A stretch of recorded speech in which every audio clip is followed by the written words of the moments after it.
Board of Adjustment meeting Monday, February 22nd, 2021.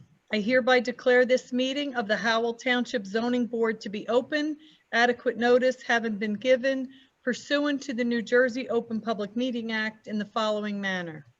First, on December 10th, 2020, a copy of said notice was mailed to the Asbury Park Press and the Tri-Town News. Second, on December 29th, 2020, said notice was hand-delivered to the clerk of the Township of Howell. Third, on December 29th, 2020, said notice was posted in the office of the Zoning Board and on the bulletin board in the Howell Township Municipal Building, 4567 Route 9, Howell Township, New Jersey.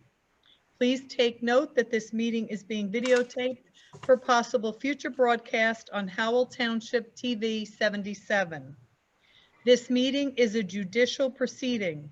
Any questions or comments must be limited to the issues of what the board may legally consider in reaching their decision, and the decorum appropriate to a judicial hearing must be maintained at all times.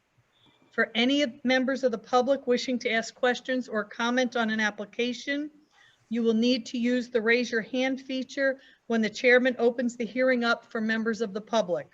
Once you are brought into the meeting, you will need to have both audio and video, and you will be sworn in and required to give your name and address. Thank you. Thank you, Eileen. Can we have a roll call, please? Yes, you may. Mr. Cantor. Here. Mr. Hughes. Here. Mr. Mertens. Here. Mr. Moretti. Here. Mr. Orozco. I have not heard from Mr. Orozco. Mr. Saya. Here. Mr. Stanton. I have not heard from him either. Mr. Gonzalez. Here. Thank you. And Chairman Nansen. Here. You have a quorum. Okay, can we all stand for the Pledge of Allegiance, please? I pledge allegiance to the To the flag flag of the of the United States of America, and to the and to the republic republic for which it stands, one nation, one nation, under God, under God, indivisible, with with liberty. liberty and justice for all. Thank you. Okay, Mr. Tropper, you mind swearing in the professionals? Sure. All the professionals raise their right hand. I don't know, is Matt Howard here tonight? There he is. Thanks. Yes, I swear the testimony you'll give this evening will be the truth, the whole truth, nothing but the truth, so help you God. I do. The record should reflect that we have Ms. Beam, Mr. Cunliffe, and Mr. Howard all sworn for the evening. Thanks. Thank you, sir. Approval of minutes. Regular, I'm not looking at the board right now. My printer took a dump, so. Okay, approval of minutes. Reorganization, regular meeting, January 11th, 2021. Eligible voters, Cantor, Hughes, Mertens, Moretti, Orozco, Saya, Stanton, Gonzalez, and Nansen. Do I have a motion? Make a motion to move it, Chairman.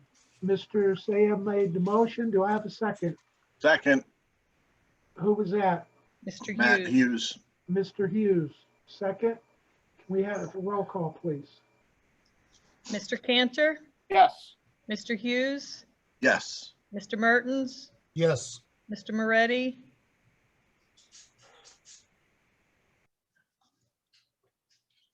He's on mute. Yes, sorry. Mr. Saya. Yes. Mr. Gonzalez. Yes. And Chairman Nansen. Yes. Motion carries. Thank you. Whoever makes a motion, say your name and then make your motion, and then the second do the same, because I can't see you. I'm here, Jose Orozco. I'm You here. have video, Jose, you need, okay, good. Thank I'm you. here. Okay. Record should reflect that Mr. Orozco is Samantha. on the meeting. Okay, approval of minutes, regular meeting, January 25th, 2021. Eligible voters, Cantors, Hughes, Mertens, Moretti, Saya, Stanton, Gonzalez, and Nansen. Yeah, that's correct. I was going to question if Mr. Stanton was here, but he was here for that meeting. Okay. Do I have a motion? Mr. Chairman, Saya, motion to move it. Thank you, sir. Do I have a second? Cantor, second. Okay. Can we have a roll call, please? Mr. Cantor, Yes. Mr. Hughes, Yes. Mr. Mertens, yes, Mr. Moretti, Yes. Mr. Saya, yes, Mr. Gonzalez, yes, and Chairman Nansen. Yes, Motion carries. Thank you. thank you. Vouchers, I have no vouchers this evening. correspondence. I have no correspondence this evening. Wow, resolutions. Case number BA 1926, Oak Glen Road LLC. Resolution granting use variance, preliminary and final major site plan approval. Eligible voters, Cantor, Hughes, Mertens, Moretti, Sayed, Stanton, Nansen. Do I have a motion? Hughes Yeah. making a motion. Okay, Moretti seconding it. okay, can we have a roll call, please? Mr. Cantor, Yes. Mr. Hughes, Yes. Mr. Mertens, yes, Mr. Moretti, Yes. Mr. Saya, yes, and Chairman Nansen. Yes, Motion carries, resolutions memorialized. thank you. Case number BA 20-124, Daniel Lahav and Ashley Meager. Meager. Resolution granting bulk variance, single-family dwelling on an undersized lot. Eligible voters, Cantor, Hughes, Mertens, Moretti, Saya, Gonzalez, and Nancy. Do I have a motion? Mertens approve, a motion to approve, Okay, Hughes second. okay. Can we have a roll call, please? Mr. Cantor, Yes. Mr. Hughes, Yes. Mr. Mertens, yes, Mr. Moretti, Yes. Mr. Saya, yes, Mr. Gonzalez, yes, and Chairman Nansen. Yes, Motion carries, resolutions memorialized. thank you. My screen is very blurry right now. Case number BA 20-119 is Carolyn Giptus. Resolution granting bulk variance approval. Eligible voters, Cantor, Hughes, Mertens, Moretti, Orozco, Saya, and Nansen. Do I have a motion? Hughes making a motion. Moretti seconding it. Okay, can we have a roll call, please? Mr. Cantor, Yes. Mr. Hughes, Yes. Mr. Mertens, yes, Mr. Moretti, Yes. Mr. Orozco, yes, Mr. Saya, yes, Chairman Nansen. Yes, Motion carries, resolutions memorialized. Thank you. thank you. Okay, case number BA 1924. Krista Todd, Rich. Zaka. Use variance, expansion of two existing single-family dwellings on one lot. Application, Krista Roska as applicant owner seeking a use variance approval for the construction of addition and alteration of two separate single-family dwellings, whereas only one principal structure is permitted on the lot. The application was proposing a second story on building A with the portico covering existing concrete patio area and pool to the north of the building in a new fence. The garage building B is proposed to be altered to a family room with the new access point being constructed from a single family dwelling to the proposed family room on premises known as Block 42, Lot 26, 1001 Lakewood Farmingdale Road. This application was partially heard August 24th, 2020, when it was carried to October 26, 2020, with no further notice. October 26, 2020, this application was carried to December 7th, 2020, with no further notice. On December 7th, this application was carried to January 25th, 2021, with no further notice. And on January 25th, it was carried to February 22nd, 2021, with no further notice. Expiration date, March 31st, 2021. Eligible voters: Cantor, Hughes, Mertens, Moretti, Orozco, Saya, Nansen. Do we have any?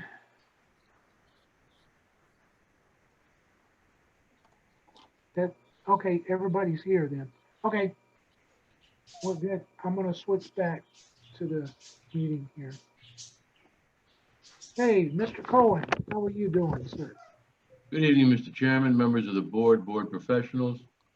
Good to see everyone again. We were last here in August on this application. We really didn't get started too much. We began testimony. Some issues were raised. Since that time, we've brought on Du Bois Environmental to do environmental constraints and evaluation and permit analysis, and Brian Du Bois is here tonight to testify about that. We've also brought on James Higgins, planning. They're represented this evening by Allison Coffin, and she'll be presenting our planning testimony at the end of our presentation. What I would like to do, Mr. Chairman, is put the applicant back on to testify briefly about his acquisition of the property and his intentions for the use of the property. I'd like to then have Mr. DeFalco testify with regard to the history of the structures on the property, addressing some of the concerns raised in Mr. Cunliffe's letter. And then we're going to have Mr. Du Bois address the environmental issues raised by Mr. Cunliffe as well in his December 7th letter. And then Allison will wrap it up with planning testimony on the D2 variance and other variances that we've requested. Okay, Mr. Cohen, you want to swear in everybody? That'd be great. I believe everybody is on the screen. I could see. They are. Okay, let's see. So tonight we have Mr. Rosacco, the applicant, Mr. DeFalco, Ms. Coffin, and Mr. Du Bois. Would you please raise your right hands and take an oath? You swear the testimony you'll give this evening be the truth, the whole truth, nothing but the truth, so help you God. Yes, I do. Thank you. Starting with, let's see, with Allison, your name for the record, please. Allison Coffin, Coffin. I'm a licensed professional planner. Thank you, Mr. Du Bois, for the record. Brian Du Bois, DUBOIS, senior biologist. Thank you. And Mr. DeFalco, please. Richard DeFalco, DIFOLCO, licensed engineer. Thank you. And the applicant, Mr. Rosacco. State your name. Chris, Okay, you're on mute.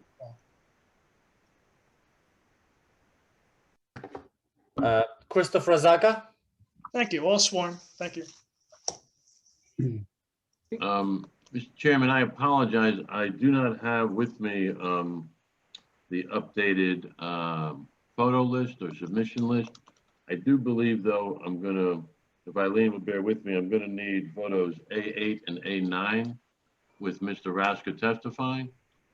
I think those are the ones. They're the A8 should be showing the site when purchased in 2017, and then A9 would be a photo from 2020. So those are the ones I'm going to want when he testifies. But we can start, I guess, now. I show the aerial view from 2017 is A10 and the aerial view from 2020 is A9. So we're going to put them up. Do you need me to send you a new list? No, I can't do much. I'm out of state right now, and no, okay. Thank you. It's okay. We'll figure it out. Yeah, I think that would be fine if you want to put we'll the start one with from 2017. And Chris, so we could start with a few questions. A10, I'm sorry, A10. So Christopher, when did you first purchase this property? Almost 3 years ago. And you purchased it from the bank in as-is condition, correct? Yes, it was foreclosure. And you can see the photograph that has just been posted. Is it fair to say that this is the condition of the property when you purchased it? No, it was yes, that was the condition. Yeah, this photo is from March of 2017. Yes. Okay. And Eileen, could you put up the next photo, please? A11 from 2020.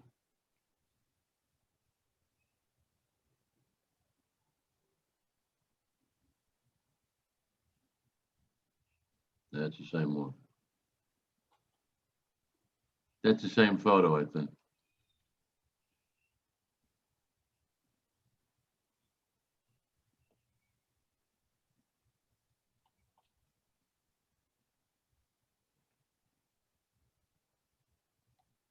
Thank you.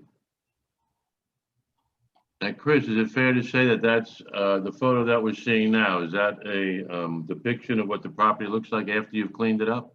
Yes, that's correct. Okay. And you've also put a new septic system with the permission of the County Board of Health in the smaller house, is that correct? Yes.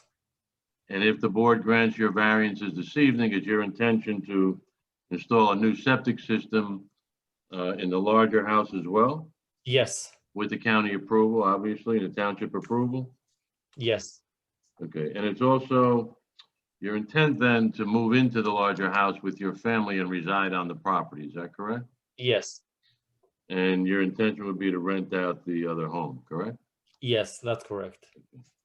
And you did not install any of the improvements that we see in this picture or in the old pictures, is that correct? No. Okay. I have nothing further of Mr. Rasky. If the board has any questions, that'd be great. If not, we can move on to Mr. DeFalco. Okay, Charlie, do you have any questions? So just real quick, Todd. So I think it was Rich talked about at the last hearing, the dock that's in the lake there, that's been removed, right? The piles and all the stuff for that. Is that correct? No, that's still there. I didn't do anything with that. Okay. But as far as the site, like you took out all the boats and all the debris and everything and then restored that to a grass vegetative condition and everything like that? Yes, whatever I could, you know. And then just to clarify for the board's record, just so it's clear. So the big building is building A, the central residence, and then the smaller building is building B. That's the one at the southeast or southwest corner. Is that correct, Todd? That's correct. Okay. That's all I have, Mr. Chair. Jennifer, I don't have anything for the applicant. Thank you. okay, any of the board members, just raise your hand physically. Raise your hand if you got a question of Mr. Rosa. Seeing none, okay. Mr. Cohen? Okay. Mr. DeFalco, I'm not sure what we did get put on the record in August, but what I'd like to do is put that, Eileen, I think it's the next photo, A12, is a photo from March 2nd of 2020 that shows the surrounding properties. The risk. I just wanted to remind everybody for the record, Mr. DeFalco had already put his qualifications on the record. Thank you, Mr. Chairman. Thank you. To put that on the record. And Rich is testifying as an engineer this evening, not a planner. Correct. Todd, A12 is a series of 3 historic aerials. No, that's the next one we'll need. I'm looking for, I thought it was with the first 2 photos that we put up. Eileen, it might be A7, Todd. It's like a bird's eye view of. That's what it is, probably. Yeah, yeah. Rich, is that the photo we're looking for? Charlie. I don't have the list. I'm not sure, but it sounds like the bird's eye would be it. Yep. There you go. Yeah, that's it. Okay, Rich, if you would just identify the property on the site for the board and describe the surrounding areas, please. All right, at the center of the site, at the bottom of the page, there's a round dark circle. That's a water body. That's the applicant's pond directly behind the larger house. You could also see the secondary house with the darker roof to the upper left of the first house. The applicant's property is basically from the roadway to the bottom of the sheet. Across the street is a commercial use. There's a parking lot, a paved parking lot. To the left side is a property in disrepair, a lot of garbage on the neighbor's property. You could see trailers and piles and trucks and things that are not just off-road, they're out of service and they've been there for quite a while. further up the street, you've got a commercial zone across the street, and on our side, it's residentially zoned. But the area is a mixed-use zone. It does have a little bit of everything within that bird's eye view, as you can see. There are some multiple dwellings, there are commercial areas, there are wooded areas. So I would generally classify it as a mixed-use area, although the zoning that we're on is residential zone. Todd, just to put it in the board's perspective, this is a couple properties north of the Oakland Road LLC application that was just before the board a couple meetings ago. So that's just to the south of here. So that left-hand corner, that's that right of way that the applicant was seeking to vacate, just to give the board a reference where we're at. Yeah, where you see those trucks and trailers on, yeah, that's exactly it. And then that roadway goes out to Oak Glen, and the office building would be just off to the left of this picture. Correct.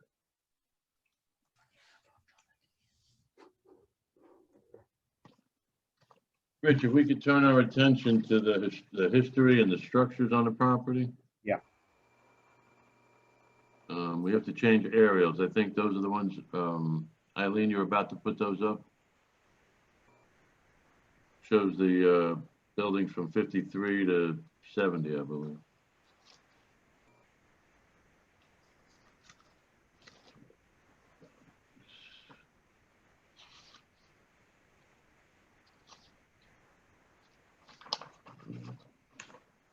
Rich, if you could describe these photos to the board so they can get an idea that the timing of when these structures were in fact there, and if they were there before the ordinance date that is brought out in T&M's letter, which is December of 1974.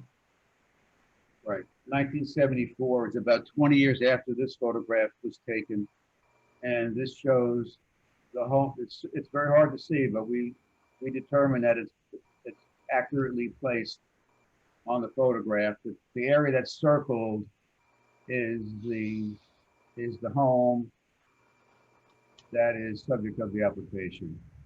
That's the main house, correct? The A house?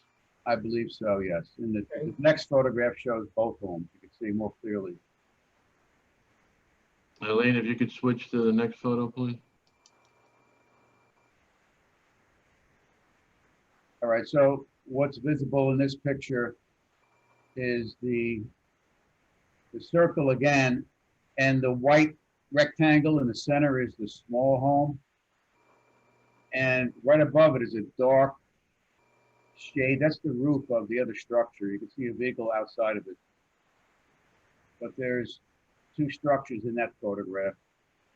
And I think the next picture shows it even better as they get better on with the. Right, and this last photo is from 1972, is that correct? That's correct. And both structures are visible, predating the 1972. You can see the out structure, the driveway looped around. Mr. DeFalco, has this always been a single lot? Yes, it was not subdivided based on our knowledge. It was one lot, and it was always the two homes on it back before the ordinance was enacted. Okay. Todd, there's one other thing too, which I did not talk to you about, but in Charlie's letter, one of the questions was the date of the improvements and whether or not the asphalt, patio, walkways predated that 2007 date. Remember that letter? Yes. Charlie, there was a date, I think it was 2007. Yeah, so November 5th, 2007 was the date. So I checked with the state has a website, the Office of GIS, and the aerial photography that was used, which shows the asphalt in place, was photographed during March to May of 2007.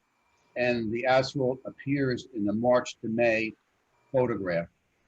So it predates the November 2007 cutoff date. by about 6 months. Do you have that photo?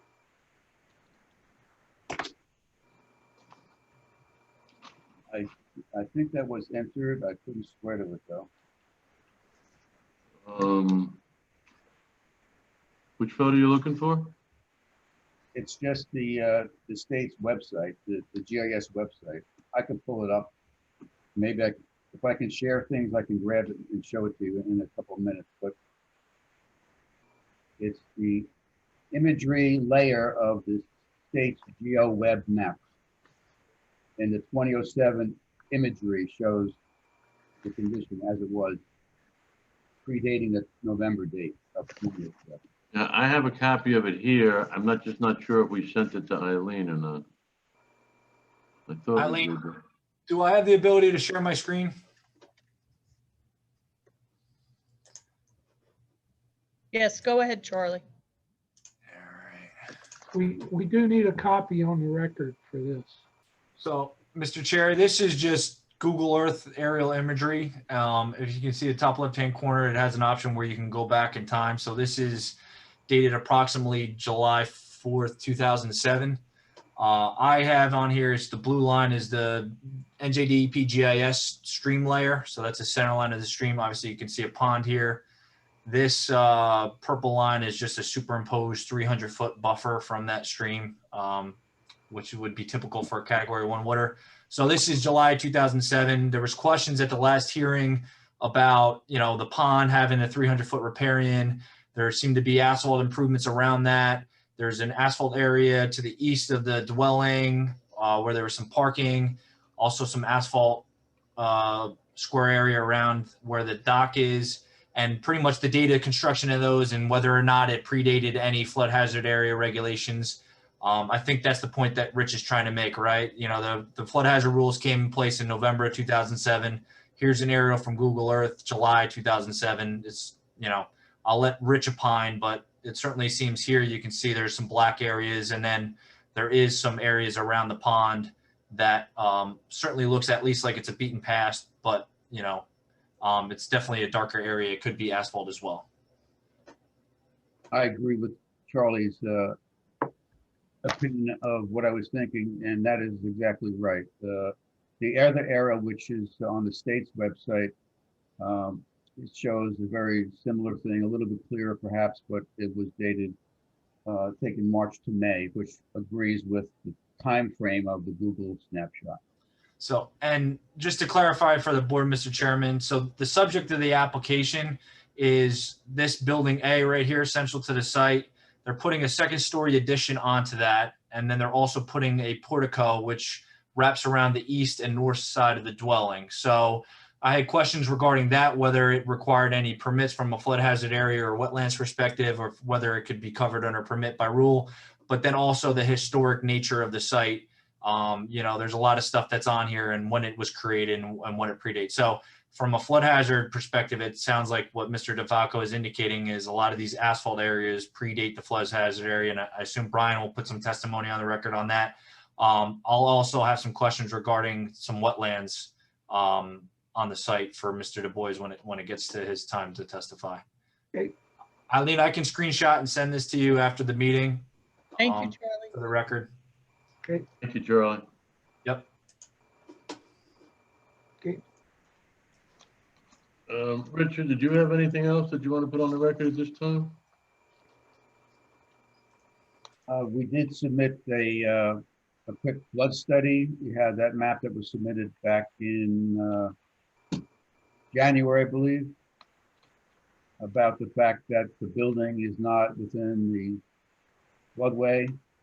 We did a calculation with software known as HEC-RAS to show that the water surface through the flood zone analysis is maybe 6 inches above the pond elevation today. And we put like a 2-foot safety number on it to see what would 2 feet of water give you. And it didn't even approach the home's portico area that we plan to expand that home by that. Mr. Saya. Yes. So Charlie, for you, Yep. And of course, Mr. DeFalco. The areas that you showed of the 70s basically showed a lot of non-impervious surface, a lot of forestry, a lot of tree, a lot of good stuff that basically absorbed the precipitation, the water, and so forth. Since Charlie just pulled up that Google Earth, we see that Oakland Road, there was improvements, Lakewood Farmingdale improvements. I think guardrails had went in along that 547 route and so forth, which added additional, I would say, impervious surface. So over the decades, has there been an increased flow into that pond based on the impervious surface and et cetera? Has the land become more apt to have wetlands around it rather than what was there? It's just a simple question that I'm wondering over. I can answer that, and then I'm sure Brian can also answer that question. But the area of the wetlands is defined mostly by the topography of the property, not by the volume of water that's running through the stream and the pond. So the water is contained in the stream and the pond, and then there's a steeper slope area that contains at the foot of that area, the wetland area. So as the years go on and they put guardrails in and they pave roads, it may affect the volume of water in the stream. But it's my opinion that it's not increasing that specific area of wetlands because that's defined by the steepness of the slope that's going up to the upland area of the site. The wetlands basically is not going to move up the hill. It's going to stay in its situation and be inundated during the stream flooding, which again, I don't think has increased in that watershed either significantly. The calculation that we did was a very conservative approach. We used the state website Stream Stats. It's put out by the USGS, I believe. It takes the area of the drainage tributary to the site, assigns factors including rainfall amounts, storm durations, surface characteristics, impervious areas, and then it tells you how many gallons or cubic feet of water is going to pass by your site at any specific drainage area. Using that information, we used the Army Corps of Engineers HECRAS software program to develop the flooding through that area with the known cross section of the floodway. So we applied the volume from Stream Stats to the HECRAS software to come up with an actual elevation of the pond being increased about 6 inches after the flood. As a real safe, conservative map, we attached, and Eileen has it, if not 6 inches of water was added, but 2 feet of water was added to the pond, which is like a Noah's Ark type flood. You're not going to get that in Howell for the drainage area that we have here. But we use 2 feet as an overly conservative estimate. And even the 2 feet water increase does not come close to the home and affect the applicant's ability to add a portico, which I think is 8 or 10 foot wide, over the existing paved and patio areas, which is already impervious. So he's not increasing impervious by adding the portico. It's already a paved area. He just wants the ability to expand the home, cover what's already been covered. Right, but Rich, you're asking for relief for coverage, right? So like you're allowed 5%. And it's an ARA 6 zone. The site's 10 acres, so it's not like you're undersized. And you're over by like 7/10, which is like 3,000 square feet. You can't find that somewhere? Well, I think the applicant has the option to offer that. I think what he was trying to explain was when he bought this distressed property in 2017, it had the coverage that you're looking at today. Well, I don't know that I agree with that, but regardless, you're here asking for a use variance to expand a non-conforming situation, and you're over on the coverage, and it's 3,000 square feet on a 10-acre lot, which is de minimis, in my opinion, to remove. So regardless of what the circumstance was when he moved in, the condition is not in compliance. And it seems like there's a lot of unnecessary pavement out there looking at all these aerial photographs. And I would submit to the board that there really is no justification not to remove it.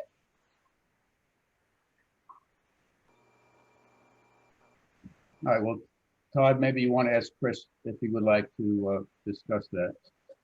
I'm trying to look at the area to see where we could remove it from. Chris, you listening to this? You gotta unmute. How about the driveway to the garage that's converted to a family room that's no longer going to be used as a garage? Chris, have you heard the discussion regarding the 3,000 square feet of impervious? Yes, yes. Is there a so, way, so that we could remove some of that? some of it, like we're looking at the big house.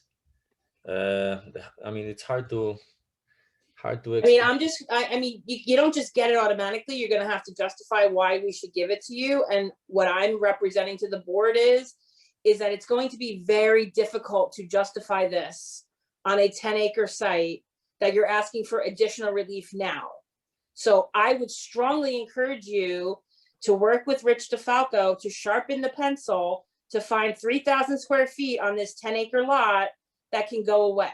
That's what I'm strongly encouraging. And I'm representing to the board that it's going to be very difficult to justify this. Jen, I think I hear you loud and clear, and I think we'll be able to do that. Great, thank you. Oh, hey, you're gonna put a new septic in, correct? Yes. They'll be putting a new septic into building A. Yeah, then there's already a new one installed on building B, if you will, Okay, with Monmouth County approval. But obviously couldn't go forward until we got approval for the house to do building. okay, my question, where it says, approximate location of septic on building A. It's right next to the concrete patio. What about eliminating the asphalt right up there, because you're gonna be doing your septic up there too? You know, in that same proximity. Why not eliminate, come in, leave the asphalt to the pond, but, you could cut that section of the asphalt off, Because am I wrong, Rich? That's proximate area where the septic's gonna go, correct? Yeah, I think that's the area. I agree with that. Maybe one thing to consider too is that the homes that were on this site predate the ordinance of the town. And I would assume, even though we are over the impervious, that some of that should be attributed to the second home being there predating the town's ordinance. And to the extent that we can remove some pavement to get closer to the requirement, I think the applicant's willing to do that. Okay. Did you hear that, Jen? I heard it, but I'm not happy about it. Okay. What I'm saying is find it. Come down to compliance is what I'm trying to tell you. Agree. I mean, you're here asking to expand the non-conforming use, and you have to demonstrate that the use can adequately fit on the property. And I'm not going to opine on that because I know Allison will go into it. But the fact that you can find 3,000 square feet on this site to remove, to comply, is going to go a long way to help her justify the variance that she needs to justify. So I appreciate we will work on it, but I'm here to tell you that my recommendation is that you comply. It's 0.7%. I thought we agreed to that. I agree, but what Mr. DeFalco just said doesn't give me a warm and fuzzy feeling about that.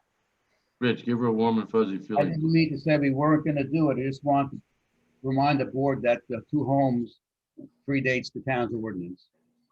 So. Right, but you're but asking to this- modify those homes, Rich. You're not, if he was just gonna occupy the site as is, we wouldn't even be here, but you're here because you're looking to make changes. I understand. So my job is to make the site better. So that's what I'm trying to say. Agreed. Okay, we agree. So Jen, I have a question for you. With respect to the reduction of the 3,000 square feet, Would you be satisfied with just a generic condition that, should the board look favorably on this application, that a 3,000 square foot reduction in impervious coverage is required? Something like that, or do we have to identify the area tonight? I'm fine with just a generic conversation that they will comply with the coverage and they can work it out and we can resolve it on resolution compliance if the board acts favorably on the application. Okay, Todd, are you good with that? Yeah, because that way my client can take a look at it intelligently and say, maybe I take a little bit from column A and a little bit from, different places on the map, Sure. and we can work it out. Okay, thank you. Okay. Mr. Cohen? Is this a good time for Brian to jump in, maybe? Yeah. Rich, are you done with, I think I'm done, yeah. Charlie, you done? Yeah, my questions are gonna go for Brian. Okay. Any of the board members have any questions or comments at this point? Just raise your hand. Okay. Mr. Cohen? Brian, if you'd be kind enough to put your qualifications on the record as a senior biologist and identify yourself with Du Bois Environmental, please. Sure. My name is Brian Du Bois. I own Du Bois Environmental. I have 28 years experience doing wetland work alongside riparian assessments. We've probably done over a couple thousand in the last 28 years. I've testified in front of Howell Township probably over 50 times over time. I'm a professional wetland scientist, a senior ecologist, and I've been nominated to the Wetland Mitigation Council by 4 governors since going back about 20 years. Okay. So, education? Excuse me? Your education? I have a BS in biology and ecology from Westchester University. Okay, we accept your credentials, sir. Thank you, Mr. Chairman. Brian, your firm also prepared an environmental constraints evaluation and permit analysis for this property, correct? We did. Okay, could you share your findings with the board regarding that and addressing Sure. some of Charlie's concerns? Yeah, we found that there's a wetland system related to the Tarkiln Brook that cuts from the north side of the property south, about quarter way into the property. There have been some improvements in the past to the property. What I found when I did my assessment was we had wetlands to the north side of the property, just off site, and to the south side of the property. The area of the pond is relatively maintained, was grass right up to the water. There was a path around the pond. I suppose that's asphalt, and basically that there were no wetlands within the pond boundary. It would be considered state open waters from the DEP standpoint. There is a, I don't know if it's a kids playhouse or tree house or something right along the bank to the west side of the property. That looks like it's been there for some time. We did go back and look at aerial photographs, and we found that in 2006, these I don't know if they're called improvements, but they're structures that were built adjoining the pond were created. So just before the flood hazard rules in November of 2007 came in. In our overall assessment, we felt as though the addition to the house and the portico could both be done under a permit by certification or permit by rule 12 and 14. And that's kind of it, we didn't really, there was nothing else in the property. There's no other environmentally sensitive areas of the property. We focused mainly around that pond area. So if Charlie has some questions, I'll try to answer them, and we could go from there. Yeah, so Brian, I'm sharing, this was an exhibit that was included in your most recent updated environmental assessment. This was prepared, I believe, by Rich's office. So this area in green, Rich has indicated, you know, is a worst case scenario of the floodway if you added 2 feet to the pond elevation, right? So that's elevation 56. This is from Rich, Monmouth County contours that you plotted this, so you don't actually have a full topo of the site. That's This is correct. from, The Monmouth County aerial topography, correct. okay, so Brian, in this Yeah. green line, that's a proposed portico. So there's concrete around the back of the structure. There's some concrete slabs along the north side of the structure. There is a grassed area on the corner here. Yep. So in that instance, if that's a mowed area, are you allowed to cover that with a portico and put pavers under a permit Yeah, by I rule? believe it's under that permit by rule. Okay. I mean, I think the state would consider that vegetated even though it's mowed. Okay. Yeah, so it's in a riparian buffer, but it's like a artificially disturbed, I forget where, or actively disturbed area. I think is one of the definitions, right? Is that right? Yep, yep. Okay. So the portico you're saying is a permit by rule. The second story addition, let me see if I can, is on top of the footprint of the existing building, right? So that's going straight up, and that doesn't, in your opinion, that doesn't require any flood hazard permits or anything like that? I think that's a permit by rule 12. In addition Okay. to a legally or a lawfully existing habitable building. Okay, so if this green is in fact the floodway, as Rich has indicated, there's the asphalt around the pond that's within it. There's an asphalt area here that's within it. There's also some asphalt around the rear to the east side of the structure that then goes to some supplemental, I don't know if that's a parking area or asphalt pad, but it's your, from looking at the areas, it's your professional opinion that those features appear to have existed prior to the flood hazard rules? Prior to November 2007, yeah. Okay. Yeah. And then this is a separate exhibit also from your report where, now did you guys actually do a field delineation, or is this? That's close to what's there. We usually do our field work now with a Trimble GOXT, which is a, Handheld? yeah, handheld surveying equipment, and it's pretty accurate. Okay. So like to be an actual delineation, you'd have a survey and everything to put that onto, right? Yes. So and then this hatching is a 50-foot buffer. It is, And yes. in your opinion, looking at the resource value and endangered species and stuff like that, that would be what would be applicable for this site?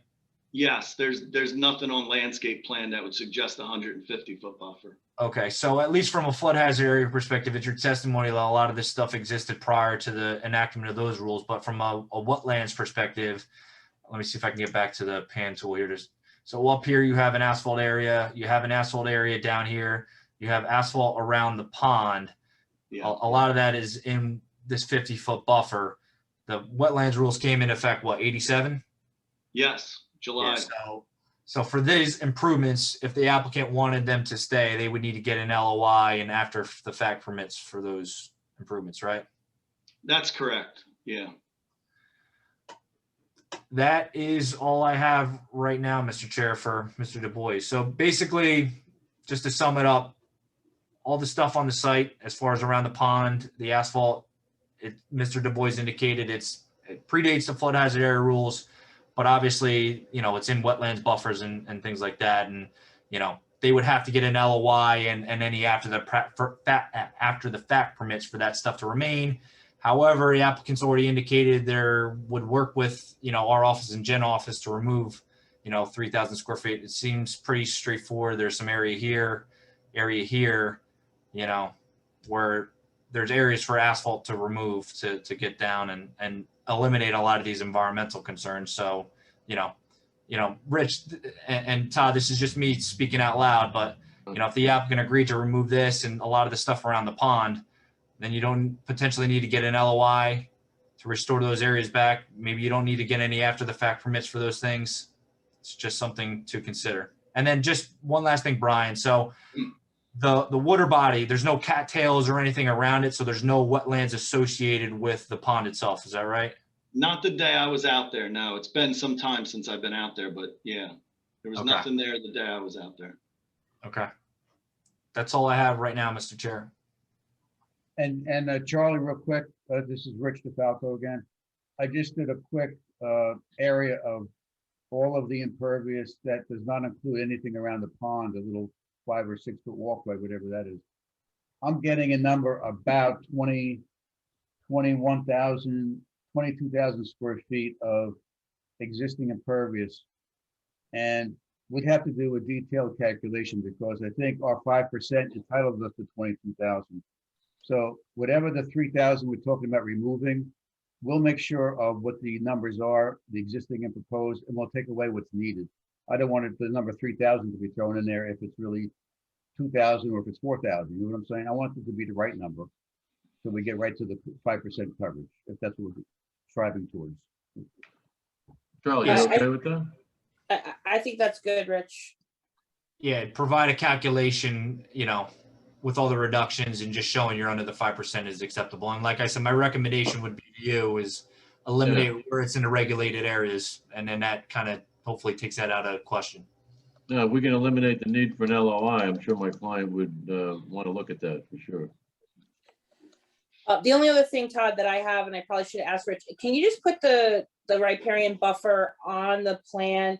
I recognize that all those improvements predate those regulations and are not subject to any kind of regulatory authority, but I just want to show, like, the plan to show what's on the site, where the buffer is, in the event that in the future something were to be added. It'll be very clear where that line is. That's all. We only have a survey. I'm guessing we can get that amended, but I'm not asking for it to be like meets and bounds, but I'm asking to take, the stream similar to what you're showing on this exhibit where the blue line is, and the exhibit that Charlie showed earlier that had like the stream shown and then the 300-foot offset of that stream. I'd be perfectly fine with that as a general guide, just to make sure that in that, the almost the entirety of this property falls within that 300 feet. So I just want to make sure what's out there is out there, and that's totally fine, but that we don't wind up with something else later on in that area. we can attach those to the resolutions and exhibits if that makes it clearer. Yeah, that'd be great. That's fine. Okay. You got And that, Todd, Rob? I think Jen's point is just, obviously Mr. Arzaka walked into this site as is, and his intent is to live in that main residence, but should he sell the property 10 years from now, whoever's buying it is aware what's on the property and what's involved with it. No, I agree. And the resolution will be recorded.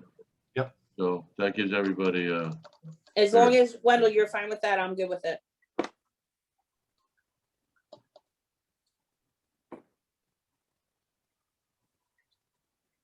I think Wendell's muted.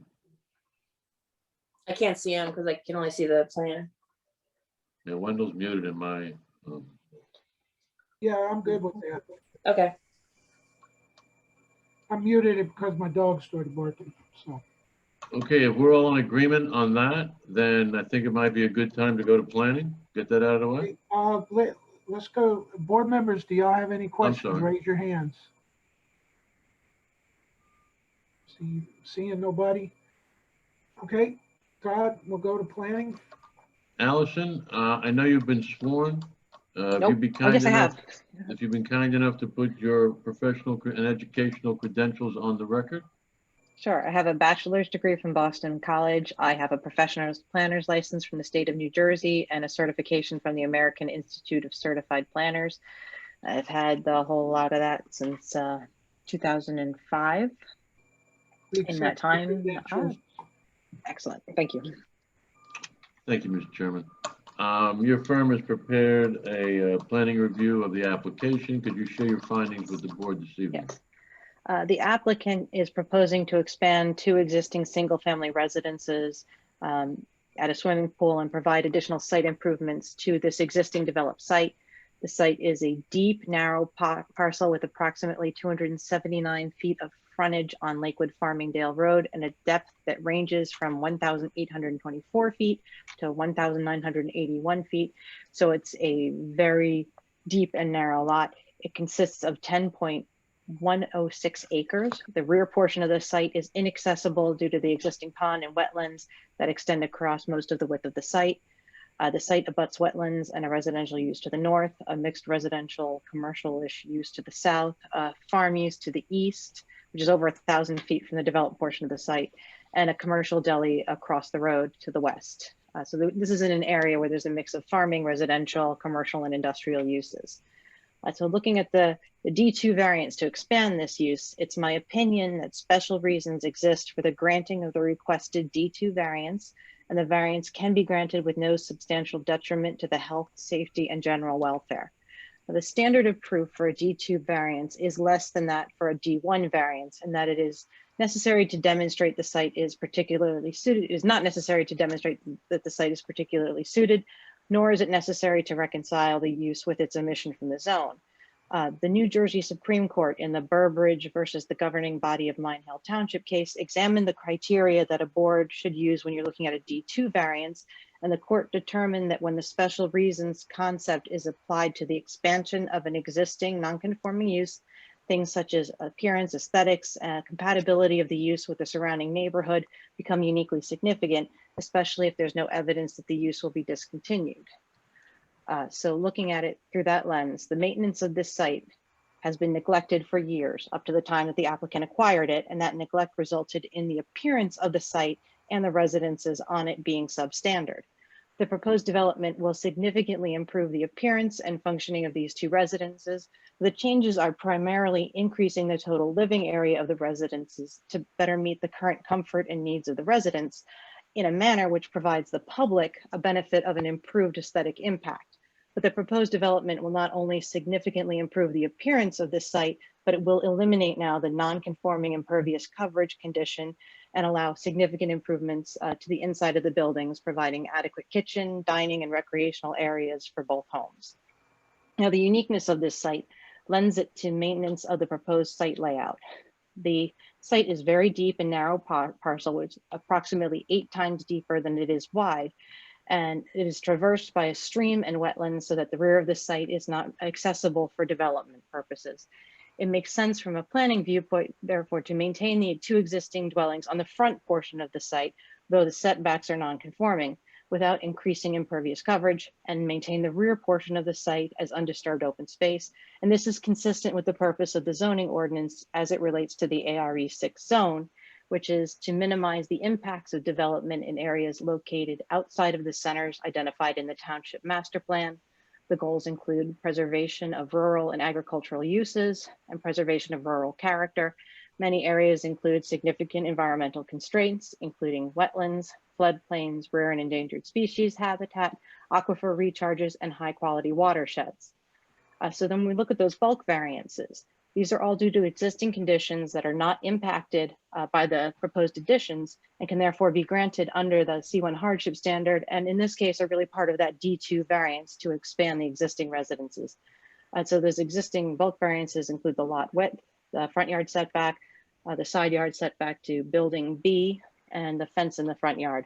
That fence in the front yard does provide these buildings with some privacy and security, which is more important at this location where it's on a heavily trafficked road with a commercial use across the street. There'd be no significant detriment to the impact of the zone plan or the surrounding properties that results from these variances. The nearest residence to the existing residence is not readily visible from this site. The property to the south is a mixed residential commercial use that is in deplorable condition and cannot be impacted by the proposed improvements negatively. And the property to the north has a residence that's over 200 feet from the site. There's no increase in impervious coverage. In fact, we are going to be decreasing it, and an only very small increase in building coverage. And the density of the development would remain unchanged and is well below, no, it will remain unchanged, and the development is consistent with the purposes of the ARE6 zone. So for those reasons, it's my opinion that special reasons exist for the granting of the application, and the application can be granted without substantial detriment to the zone plan or to the general welfare. Thank you, Alice. You're welcome. Any questions of our planner? Jennifer, I agree with the testimony. I also think that it's important that to note, and I think it was kind of discussed briefly earlier when we looked at like the before and after, that, you know, this applicant took this site on as is and significantly cleaned it up. So it was in really bad shape. It's coming around, it's looking better. These improvements, albeit a use variance, will further better the property and the utility of the property. So as such, I take no exception should the board act favorably on the use variance and the associated bulk relief requested. And I have no further questions of Ms. Coffin.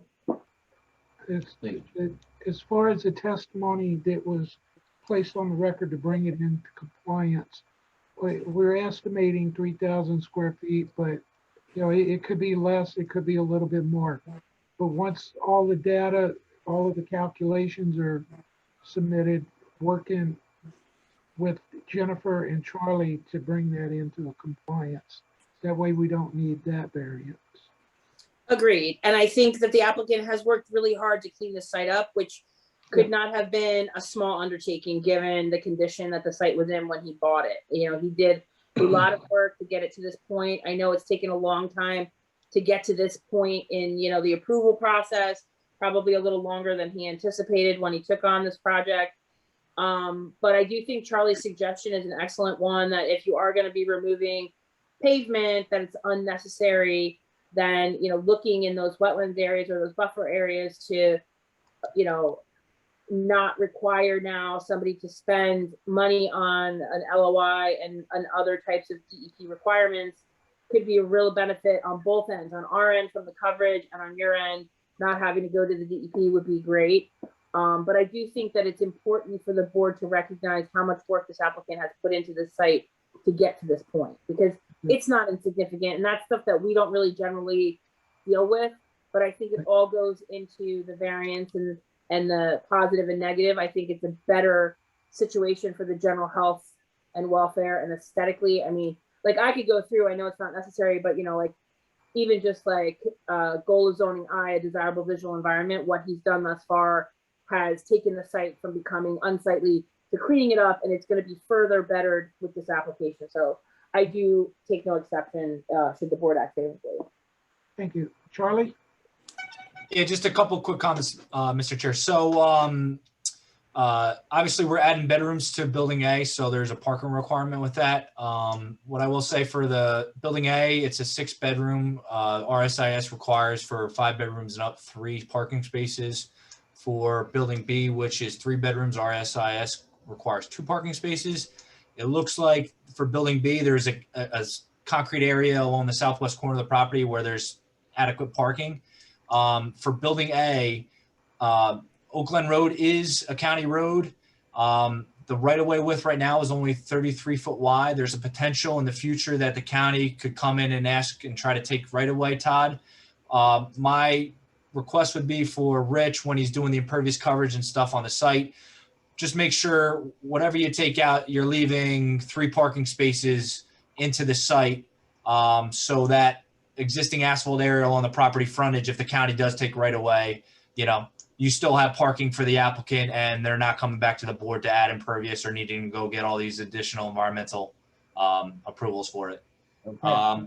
With the fence, I would just note there is fence in existing location. They're just making what's there better and an improvement.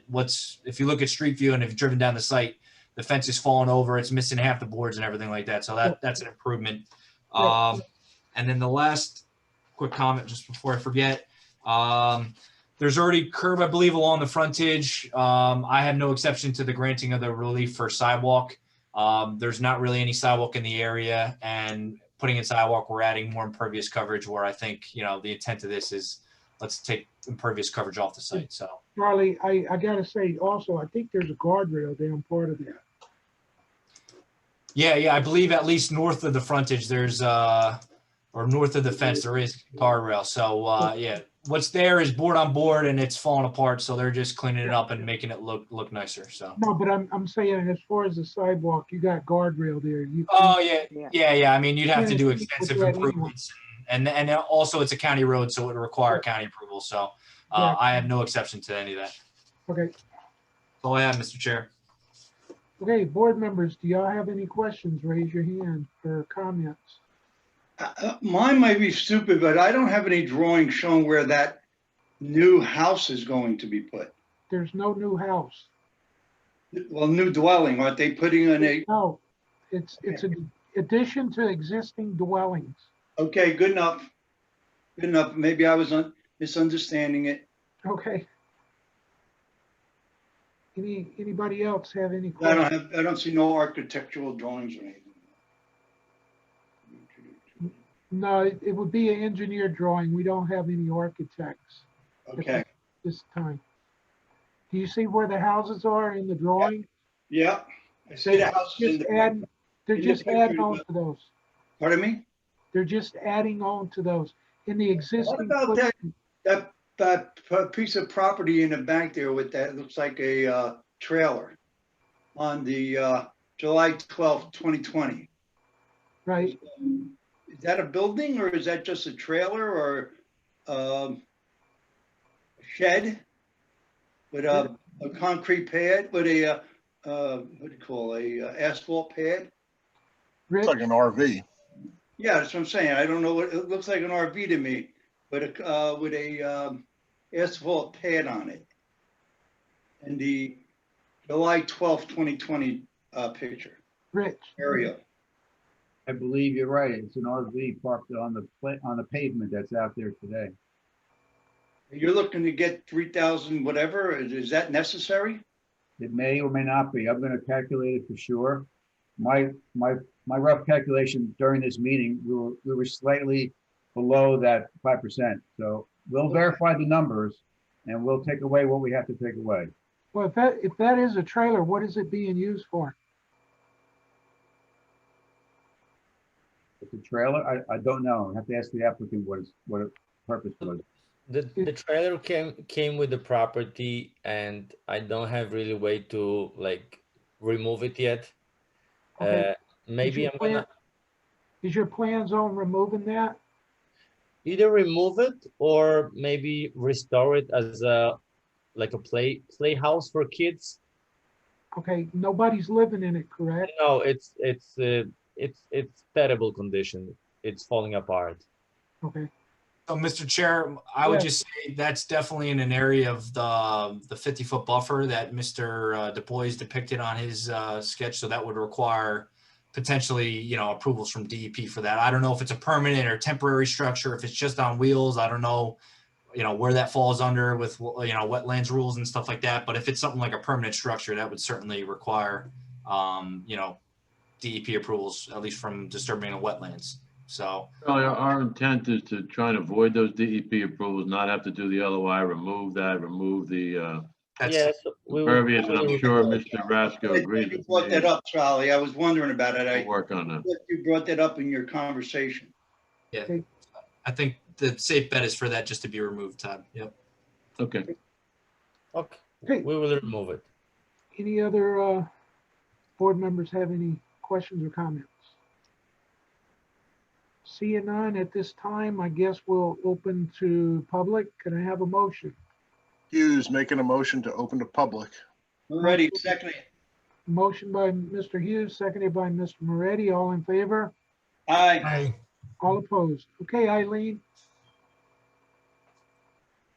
At this time, any member of the public who wishes to ask questions or comment on this application, please use the raise your hand feature. We'll bring you into the meeting one at a time. You will need to be sworn in. You will need audio and video, and you will need to give your name and address. So again, if you wish to ask questions or comment, please raise your hand.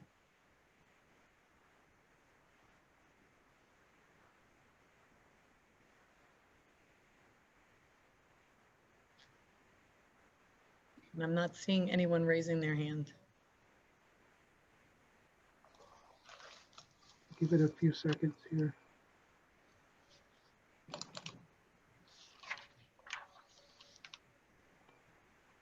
Anybody?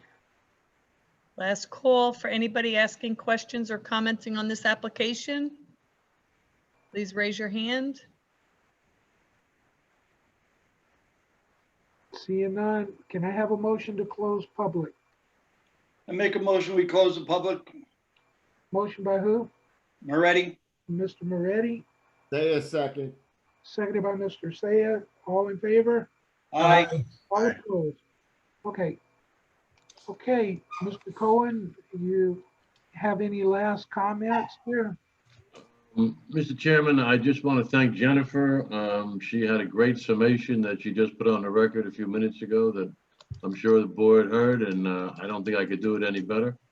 I'd like to thank Charlie for his work on this application. I know he's put a lot of time in, and I think the applicant has tried to, best he can, address the concerns that are raised by your professionals, and at the same time, try to avoid the DEP if possible. And I think we can work towards a happy medium in that regard.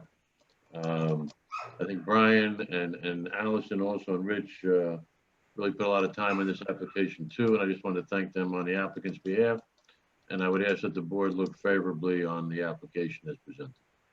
Okay, any further comments of the board or our professionals? Okay, what's the pleasure of the board? Well, Mr. Chair, Hughes speaking, of course.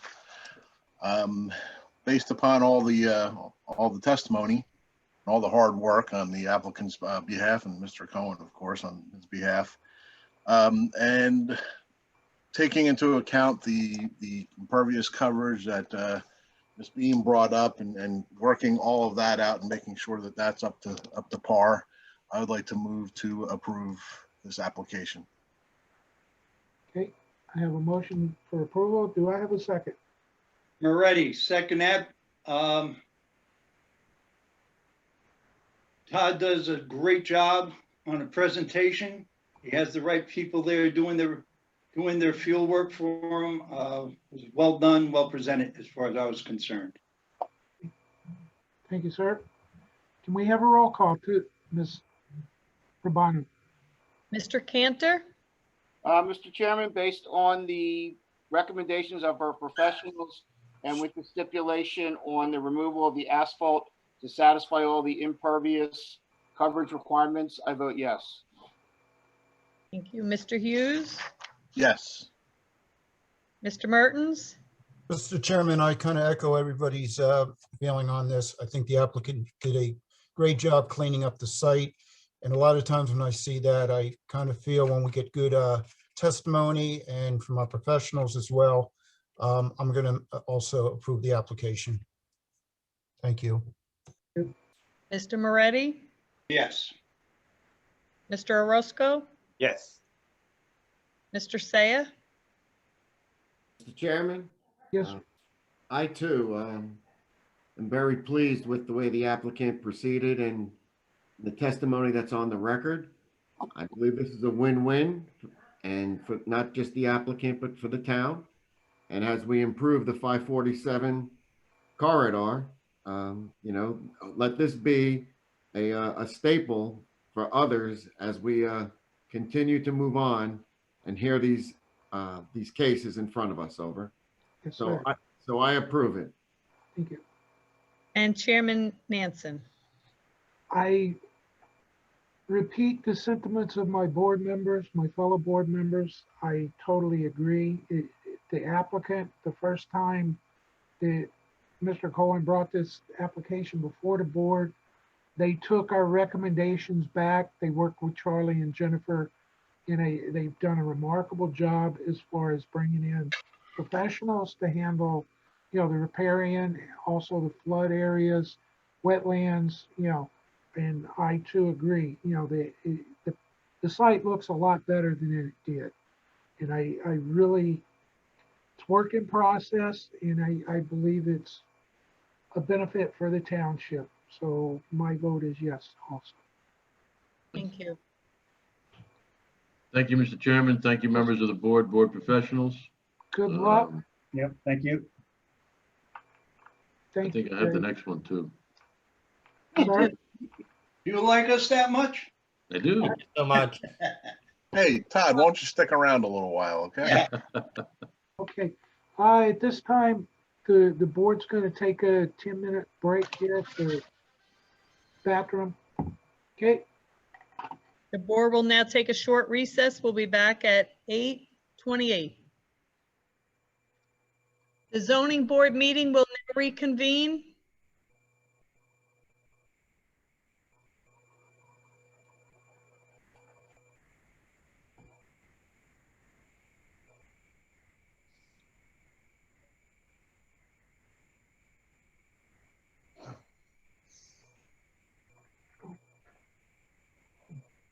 Gotta get to my agenda here. Okay, next case up, Case number BA 2105, MSC Enterprise LLC, bulk variance. Application of MSC Enterprise LLC is applicant owner seeking a bulk variance approval for a covered porch on a home that was constructed in the front yard setback on premises known as Block 110, Lots 8, 109 West First Street. Expiration date, June 9th, 2021. Mr. Cohen. Good evening, Mr. Chairman. Todd Cohen, representing the applicant MSC Enterprises LLC. This is a case of the construction of a new single-family dwelling in the R50 zone on First Street in Freewood Acres. All proper permits were obtained, the foundation permit, building, all the other permits. When they went for the CO, it was discovered the front porch extended 3.16 feet beyond the front yard setback. I have with me this evening, I believe, although I don't see him on the screen, Joseph Mancini, a professional planner from Tri-State Engineering. Joseph, you here? He is here. We didn't know who it was. There he is. And I believe Michelle Garofolo from the applicant is also here. There's Joe, and there's Michelle.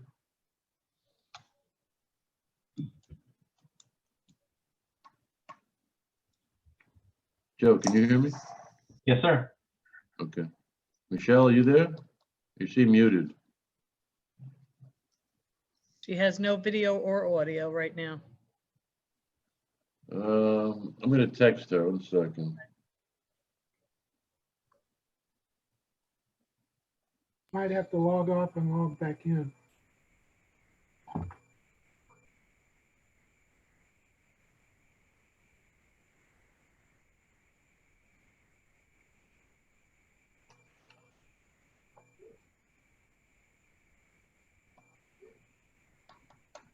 I just texted her to open her video.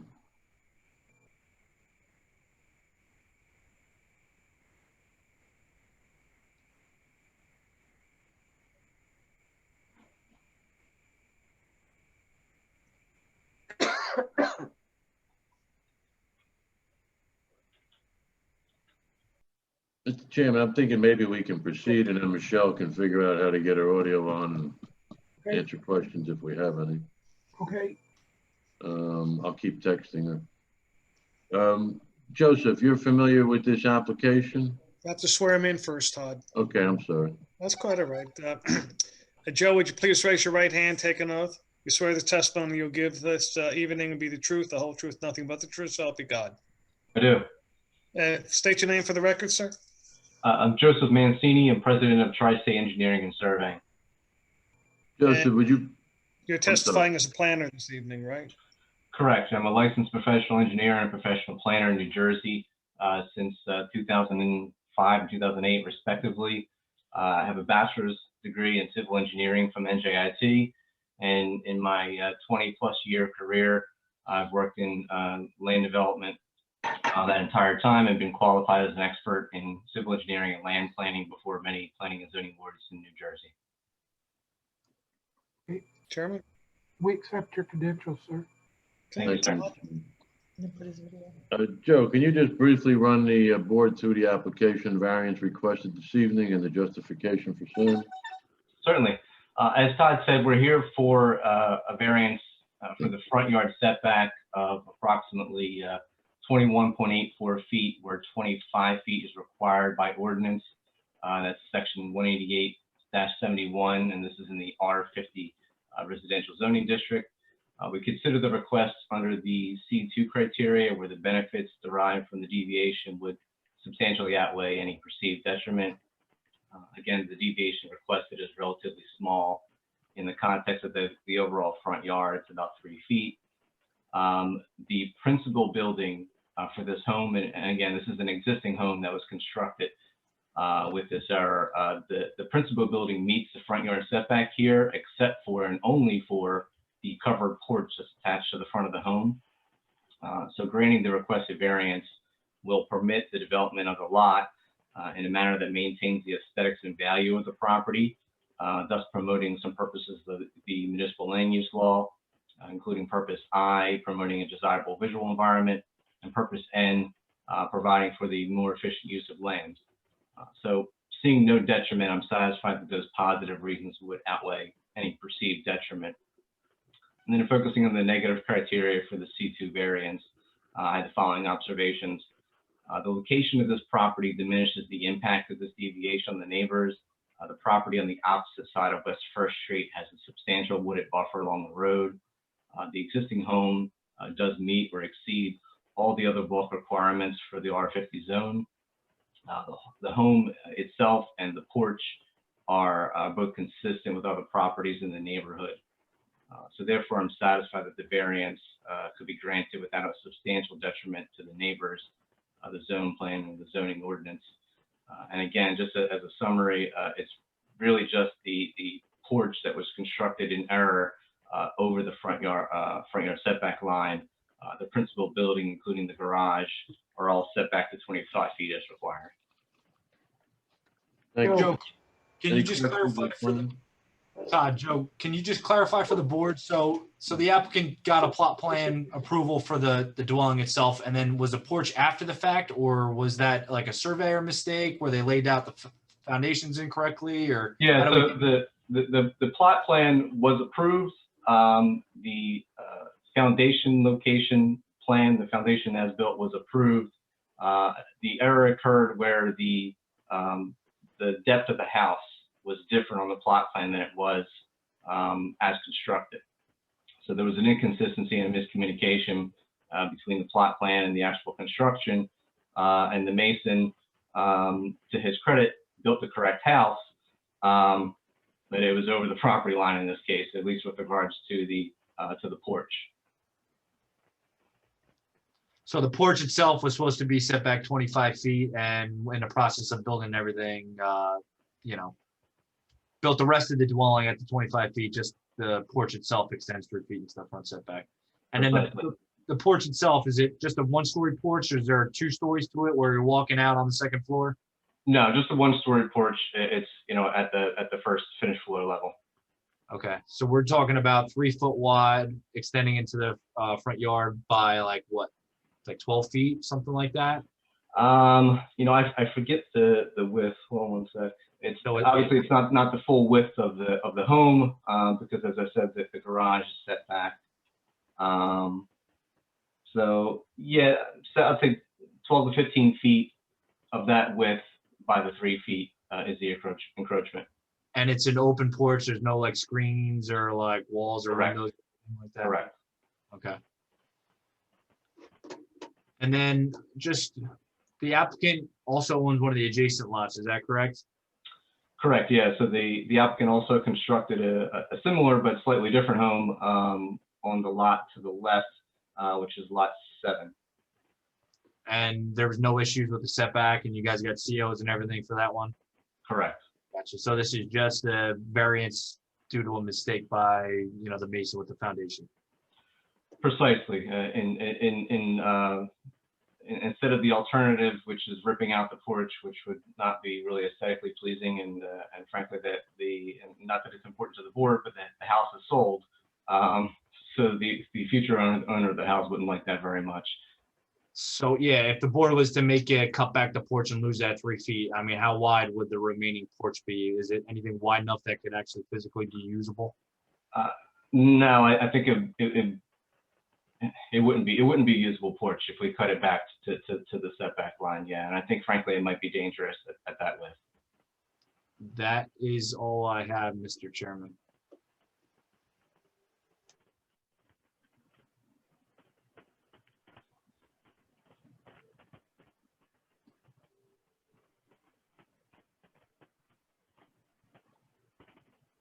Jennifer, do you have any?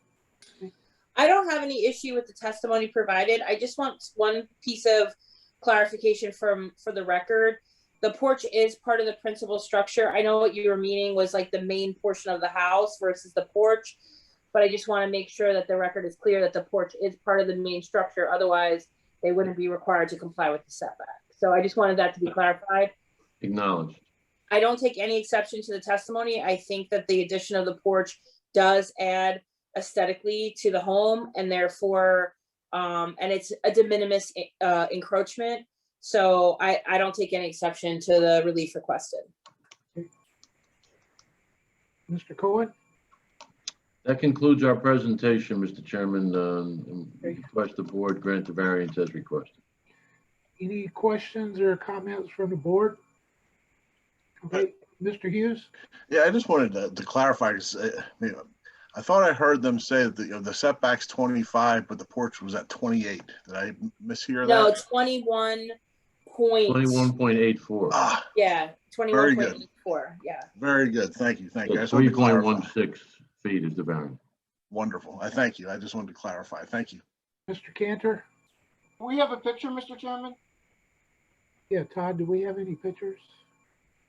We have a survey that was submitted with the application. Okay. Oh, okay.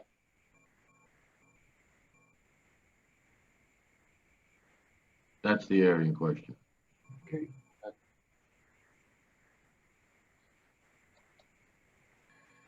Okay, any other questions from the board? Raise your hand, please. Okay, seeing none. At this time, I will take a motion to open the public. Motion to open the public, Hughes. Motion by Mr. Hughes. Do I have a second? Second, Cantor? Second by Mr. Cantor. All in favor? Aye. Aye. All opposed? Okay, at this time, Eileen, we'll take questions and comments from the public. At this time, we could take questions and comments from the public, but there's no one else on the call. So I don't think anybody else is going to raise their hand. I think you have to open it though and close it. Okay. So any members of the public that want to ask questions or comment on this application, please use the raise your hand feature. We'll bring you into the meeting one at a time. You will need to be sworn in, give your name and address, and have audio and video. And we'll give you a minute. Okay, minutes up. Do we have anybody? There's no member of the public raising their hand. That's Okay, a quick minute. can we have a motion to New York close? minute. I have a motion, we're ready to close. Motion by Mr. Moretti, second. Second, Hughes. Second by Mr. Hughes. All in favor? Aye. Aye. All opposed? Okay. Professionals, do y'all have any further comments or questions? Yeah, just two last comments. So they do need a technical relief for curb and sidewalk along the frontage. I will say if the porch and everything was constructed correctly, you know, it wouldn't even be an item, you know, of concern. It would have just gotten a plot plan approval from the town. So I have no issue with that. And then I just note from an impervious coverage perspective, there is no restriction on the zone. So I don't see any need for dry walls or anything of that nature. Okay. Any further questions or comments from the board? Okay, seeing none. Mr. Cohen? That's it, Mr. Chairman. I would rely on the testimony presented by Mr. Mancini and request the variance be granted this evening. Okay. What's the pleasure of the board?